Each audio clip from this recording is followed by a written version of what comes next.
On a gray October morning in 1999, in a modest rental house on the western edge of Seattle, Washington, a young mother named Jennifer Harlow disappeared without a trace.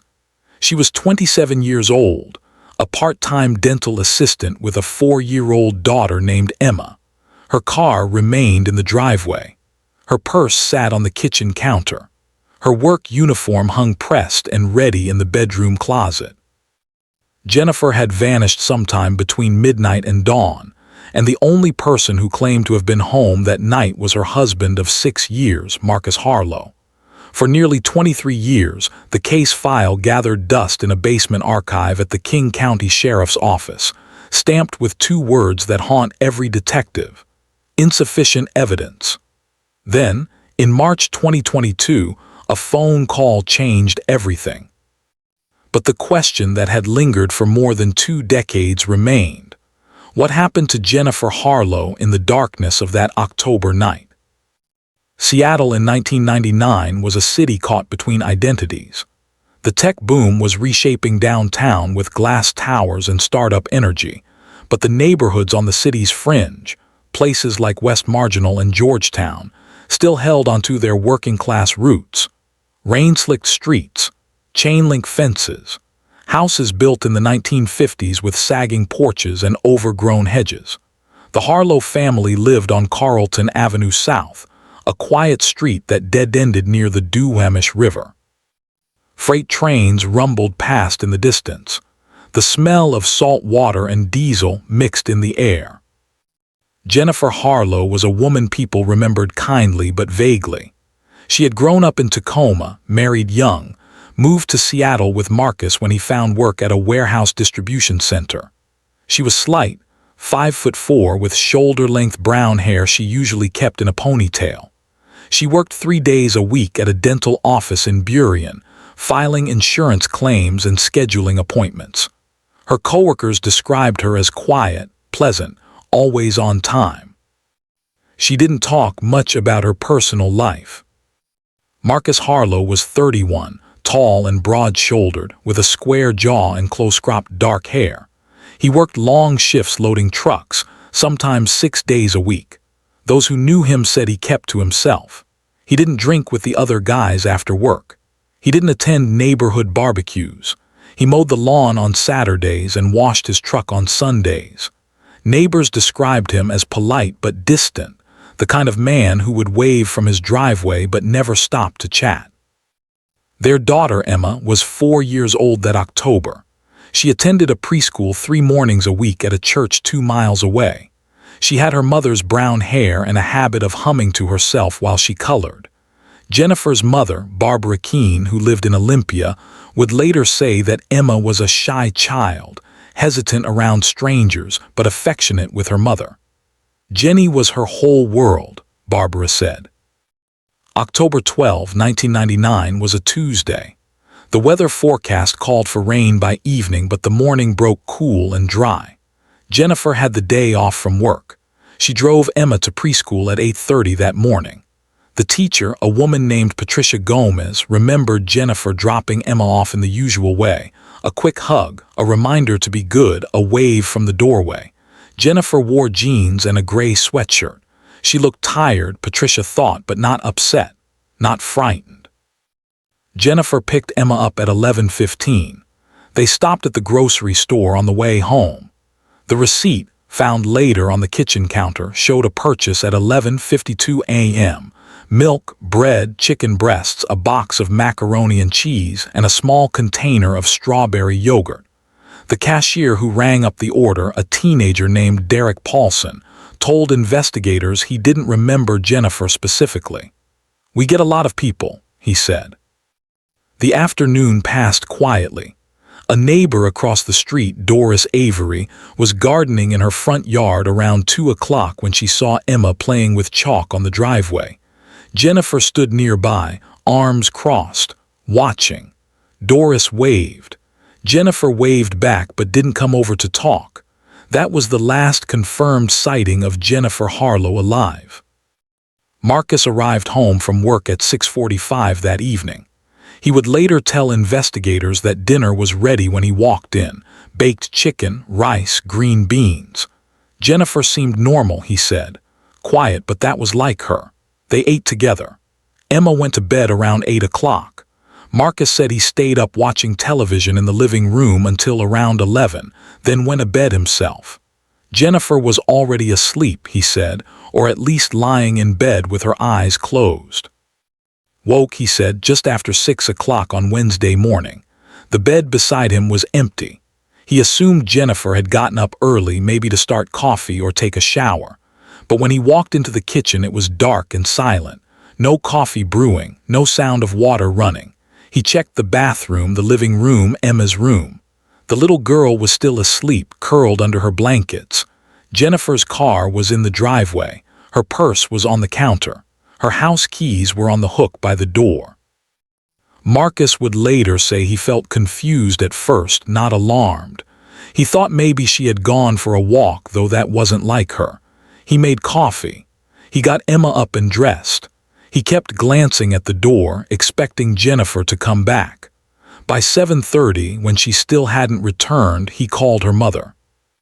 Barbara Keene answered on the third ring. Marcus's voice, she said later, sounded flat and strange. "Is Jennifer there?" he asked. Barbara said no, why would she be? Marcus paused. "She's not here," he said. "I woke up and she was gone." Barbara drove from Olympia to Seattle, arriving just before 10 o'clock. Marcus had already called the police. A patrol officer, Deputy Raymond Cole, was in the living room taking notes. Emma sat on the floor coloring, humming softly to herself. Marcus sat on the couch, hands on his knees, staring at the wall. Deputy Cole would later write in his report, "Husband appeared calm. No visible signs of distress.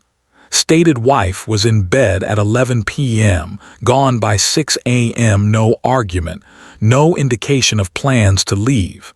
Scene showed no signs of struggle." Barbara looked around the house with a mother's eye. Everything seemed neat. Too neat, she thought. The bed was made. The dishes from dinner were washed and put away. Jennifer's toothbrush was in the bathroom. Her wedding ring, which she always wore, was not on the nightstand where she usually left it at night.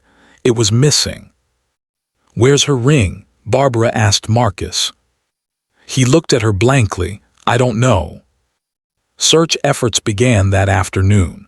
Deputies walked the neighborhood, knocking on doors, asking if anyone had seen Jennifer. They checked the riverbank, the industrial lots, the overgrown empty fields near the train tracks. Volunteers from the community, organized by Jennifer's supervisor at the dental office, distributed flyers with Jennifer's photograph and description. Her face stared out from telephone poles and grocery store bulletin boards. Brown hair, brown eyes, last seen wearing gray sweatshirt and jeans. The investigation in those first 48 hours followed the standard protocol. Detectives interviewed Marcus at length. They interviewed Barbara, Jennifer's coworkers, the neighbors. They searched the house with Marcus's permission, looking for anything unusual. They found nothing. No blood, no signs of forced entry, no evidence of violence. But there were small things, details that didn't quite fit. Marcus told investigators that Jennifer had been acting normal in the days before she disappeared. But when detectives spoke to her mother, Barbara said Jennifer had called her 3 days earlier on Saturday and seemed upset. She said she and Marcus had been arguing, Barbara told them. "She didn't give me details. She just said things were hard." Marcus, when asked about this, said he didn't remember any argument. "We got along fine," he said. Detectives also noted that Marcus had showered and changed clothes before calling the police. When they arrived, he was wearing clean jeans and a fresh t-shirt. His hair was damp. He explained that he had gotten sweaty and dirty at work the night before and hadn't showered before bed. He'd taken a shower that morning, he said, before he realized Jennifer was really gone. Deputy Cole wrote in his notes, "Timing unclear. Husband states he showered after discovering wife missing but before calling police or mother-in-law. Approximately 1 hour unaccounted for. The swing in the backyard hung still in the October breeze. Emma's toy truck lay on its side in the grass. The house on Carlton Avenue South sat quiet, its windows dark, while the search stretched into the night and the first cold drops of rain began to fall. Part 2. The Investigation. The search for Jennifer Harlow consumed the western Seattle neighborhoods for a full week. Teams of deputies, search and rescue volunteers, and civilian searchers combed through drainage ditches, wooded lots, and the muddy banks of the Duwamish River. Helicopters circled overhead. Bloodhounds were brought in, though the rain and time had already eroded any scent trails. Divers searched the river. Searchers pushed through blackberry thickets and climbed into abandoned buildings. The King County Sheriff's Office set up a command post in a church parking lot half a mile from the Harlow home. Volunteers signed in each morning, were assigned sectors and walked grid patterns through the gray drizzle. The media descended. Local news vans parked on Carlton Avenue. Reporters interviewed neighbors on camera. Jennifer's photograph appeared on the evening news. Dental assistant and mother vanishes from Seattle home, the anchors said. Husband says she was there when he went to bed, gone when he woke up. Those who knew Marcus Harlow described him as cooperative but oddly detached. He appeared at press conferences, standing beside Barbara Keene, his face expressionless while Jennifer's mother wept and begged for information. He answered questions from reporters in a monotone. "I just want her to come home," he said. But his eyes, observers noted, never seemed to focus on anything. He looked past the cameras, past the crowd, at something distant and unreachable. Clear's throat. Detective Linda Ortega, the lead investigator assigned to the case, found Marcus difficult to read. She interviewed him 3 times in the first week. He answered every question, never asked for a lawyer, never became defensive. But his answers were strange in their consistency. He repeated the same phrases, the same timeline, the same descriptions, as if he'd rehearsed them. When she pressed him on small details, what Jennifer had been wearing when she went to bed, what they had talked about at dinner, he would pause for a long time before answering. "I don't remember exactly," he would say. "It was just a normal night." Detective Ortega wrote in her case notes, "Subject displays flat affect, no emotional response when discussing wife's disappearance, maintains eye contact but seems to be performing rather than feeling." The timeline began to show cracks under scrutiny. Marcus said he had gone to bed around 11 o'clock. Jennifer, he said, was already in bed. But a neighbor 2 houses down, Raymond Torres, told detectives he had been outside smoking around 11:15 that night and had seen the lights on in the Harlow house. Not just the bedroom, but the kitchen and living room as well. The lights didn't go off, he said, until well after midnight. When confronted with this, Marcus adjusted his story slightly. "Maybe it was closer to midnight," he said. "I don't remember exactly. I was tired." Detectives also looked closely at Marcus's truck. It was a 1995 Ford F-150, dark blue, with over 100,000 miles on the odometer. Marcus kept meticulous records of oil changes and maintenance in a notebook in the glove compartment. Detectives noticed something odd. The odometer reading on the morning of October 13 was 73 miles higher than the reading recorded in Marcus's notebook after his shift on October 12. Detective Ortega asked him about this. "Did you drive anywhere after work on Tuesday?" "Just home," Marcus said. "Your truck shows 73 additional miles." Marcus frowned. He looked genuinely puzzled. "I don't know, maybe the odometer's broken." But mechanics who later examined the truck found nothing wrong with the odometer. 73 miles, enough to drive from Carlton Avenue to the forests east of Issaquah and back. enough to reach the deep woods where a person might never be found. Forensic teams processed the Harlow home. They used luminol in the bedroom, bathroom, and kitchen, searching for traces of blood. They found nothing. They searched the truck. No blood, no hair, no fibers that seemed out of place. They examined Marcus's clothing. Clean. They searched the backyard, digging in areas where the soil looked disturbed. Nothing. The lack of physical evidence was both unusual and telling. Either Jennifer had left voluntarily, which seemed unlikely given that she'd left her purse, her car, and her daughter behind, or someone had been extraordinarily careful in removing any trace of her. Deputies whispered quietly among themselves.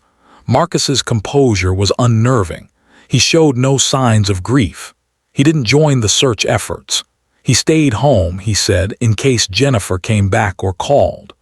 But when Barbara Keene stayed at the house with him, she noticed he spent most of his time watching television, barely speaking, barely moving. Emma would climb into his lap and he would pat her head absently, his eyes fixed on the screen. Barbara later told investigators, "It was like he was waiting for something, not hopping, just waiting." The community response was overwhelming at first. More than 200 volunteers showed up during the first weekend. Local businesses donated food and coffee. Churches held prayer vigils. But as the days passed and no trace of Jennifer was found, the crowds thinned. The news crews left. The flyers began to fade and peel from the telephone poles. By the end of October, the active search was scaled back. Detectives continued to follow leads, reported sightings, anonymous tips called into the hotline, but none led anywhere. A woman matching Jennifer's description was spotted at a bus station in Spokane. Detectives drove across the state to investigate. It wasn't her. A caller claimed to have seen Jennifer getting into a red sedan near the Seattle waterfront. Detectives tracked down the owner of the car. It led nowhere. Detective Ortega kept Marcus Harlow at the center of her focus. She believed, as many detectives do when a spouse vanishes without a trace, that the answer was in the home. She conducted a second, more thorough search of the property in November, bringing in cadaver dogs. The dogs showed no alerts. She interviewed Marcus's coworkers at the warehouse. They described him as quiet, reliable, a hard worker. One man, a forklift operator named Gary Chen, said something that Ortega wrote down and underlined. Marcus never talked about his wife. Most guys, they complain about their wives or brag about them or something. Marcus, it was like she didn't exist. Detectives also spoke with Emma, though carefully, through a child psychologist. Emma was 4 and her memories were fragmented and unreliable. She remembered her mother putting her to bed. She remembered her mother kissing her good night. She didn't remember anything else. When asked if she heard anything during the night, she shook her head. When asked if her parents had been arguing, she didn't answer. She just picked up a crayon and started drawing. The case began to slow. Weeks became months. The leads dried up. The phone stopped ringing. By the time the calendar turned to 2000, the investigation had stalled. Jennifer Harlow was officially listed as a missing person, endangered. Her case file was transferred to the cold case unit. Detective Ortega retired in 2003, carrying with her the weight of a case she believed she understood but could never prove. Marcus Harlow stayed in the house on Carlton Avenue. He continued working at the warehouse. He raised Emma alone. And Jennifer's wedding ring, the one that had been missing from the nightstand, was never found. Part 3. The Silence. For those who have ever doubted someone you love, there is a particular kind of torment that comes not from proof, but from the absence of it. Barbara Keene lived in that torment for years. She moved to Seattle 6 months after Jennifer disappeared, renting an apartment less than 3 miles from the house on Carlton Avenue. She visited Emma twice a week, taking her to the park or out for ice cream, watching her granddaughter grow from a shy 4-year-old into a quiet, serious child. Emma rarely mentioned her mother. When Barbara gently tried to ask about the night Jennifer disappeared, Emma would grow silent and change the subject. Barbara didn't trust Marcus. She had never trusted him, not fully, not even before Jennifer vanished. He had always been too controlled, too closed off. After Jennifer disappeared, his behavior became even stranger. He never spoke about his wife. He removed her photographs from the walls. He packed her clothes into boxes and stored them in the garage. When Barbara asked if he still believed Jennifer was alive, he said, "I don't know. That was all. I don't know." The years passed slowly in the Harlow household. Marcus maintained the routines of a functioning single father. He took Emma to school. He attended parent-teacher conferences. He packed her lunches and helped with her homework. But neighbors noticed he never smiled. He never seemed to relax. When Emma played in the yard, he would stand on the porch watching, arms crossed, as if waiting for something. Emma herself began to show signs of the weight she carried. She had nightmares. Barbara, during sleepovers, would hear her granddaughter crying out in the night, calling for her mother. When Barbara would go to her, Emma would be sitting up in bed, eyes wide, breathing hard. "What did you dream about, sweetheart?" Barbara would ask. Emma would shake her head. "I don't remember." But sometimes, in the daylight, Emma would say things that made Barbara's stomach tighten. Once, when Emma was 7, they were driving past the forest at the edge of the city. Emma was staring out the window. She said quietly, "Mommy is in the trees." Barbara nearly swerved off the road. "What did you say?" Emma didn't repeat it. She just kept staring out the window. Another time, Emma drew a picture in art class. Her teacher, concerned, called Barbara to come see it. The drawing showed a house, a stick figure of a girl and a stick figure of a man. In the corner of the page, drawn in dark, heavy strokes, was a shape that might have been a person lying down. Emma had colored it red. "What is this?" the teacher asked Emma gently. Emma looked at the picture. "That's Daddy," she said, pointing to the man. "That's me, that's Mommy." She pointed to the red shape. "Where is Mommy?" "She's sleeping," Emma said. Barbara brought the drawing to the King County Sheriff's office. The detective who met with her, a young man named Mark Sullivan who had inherited the cold case files, looked at the drawing for a long time. "It's not evidence," he said finally. "Kids draw things. It doesn't mean anything." But Barbara saw the doubt in his eyes. It did mean something. They both knew it. If you have noticed how some marriages seem to function only through silence, the Harlow household in those years was a masterclass in unspoken rules. Marcus and Emma existed in parallel routines, rarely intersecting beyond the necessary exchanges of daily life. He worked. She went to school. They ate dinner together in silence. They watched television together without speaking. Emma grew more withdrawn as she got older. She didn't have many friends. She didn't join sports teams or clubs. She spent hours in her room, reading or drawing or just sitting. Teachers described her as polite and intelligent but isolated. In middle school, a counselor called Barbara to express concern. "Emma seems depressed," the counselor said. "Has she talked to anyone about her mother?" Barbara tried. She tried so many times to talk to Emma about Jennifer, about the night she disappeared, about anything that might unlock the silence. But Emma would only say, "I don't remember." And her eyes, when she said it, looked exactly like her father's, distant and unreachable. Marcus never remarried. He never dated as far as anyone could tell. He worked, came home, and stayed inside. Neighbors said the house seemed frozen in time, as if the clocks had stopped in October 1999 and never started again. The paint began to peel. The grass grew too long before he would mow it.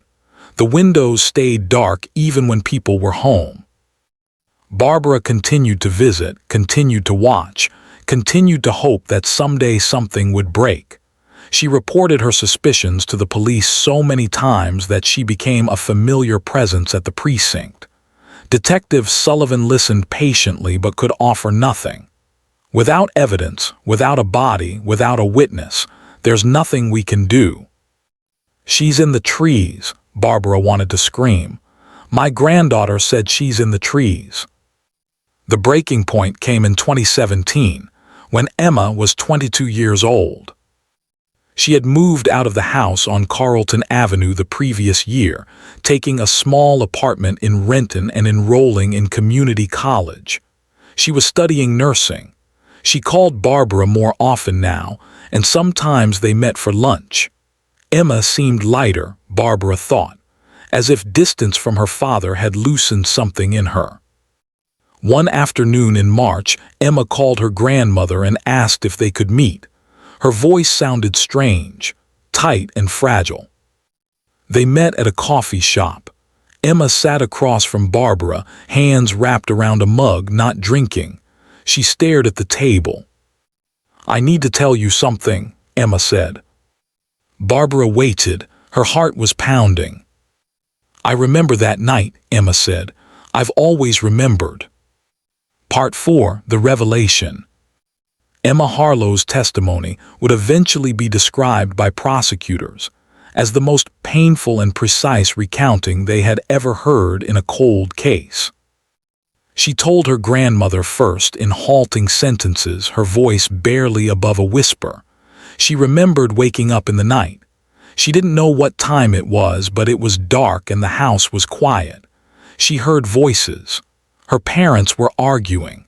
She got out of bed and went to the door of her room, opening it just a crack. She could see down the hallway to the kitchen. Her mother was standing by the counter. Her father was facing her, blocking most of Emma's view. Their voices were raised, but Emma couldn't make out the words. Then her father grabbed her mother by the arm. Her mother tried to pull away. There was a struggle. Emma saw her mother fall. She didn't see what happened next. She was scared. She closed the door and climbed back into bed and pulled the covers over her head. She didn't know how long she stayed like that. It felt like hours. Eventually, she heard the front door open and close. She heard her father's truck start. She heard it drive away. When she woke up in the morning, her mother was gone. Clear's throat. Barbara Keene sat in the coffee shop, tears streaming down her face, listening to the secret her granddaughter had carried for 18 years. "Why didn't you say anything?" Barbara whispered. Emma looked at her with eyes that seemed much older than 22. "He told me it was a dream. He told me I had a nightmare and Mommy left because she didn't love us anymore. I was 4. I believed him." But as Emma got older, as she moved away, as the distance gave her perspective, the memory became clearer. It wasn't a dream. It was real. Her mother had been there and then she hadn't, and her father had done something. Barbara called Detective Sullivan that same day. He met with Emma 48 hours later, this time with a forensic psychologist present. Emma repeated her story. The psychologist asked careful, non-leading questions.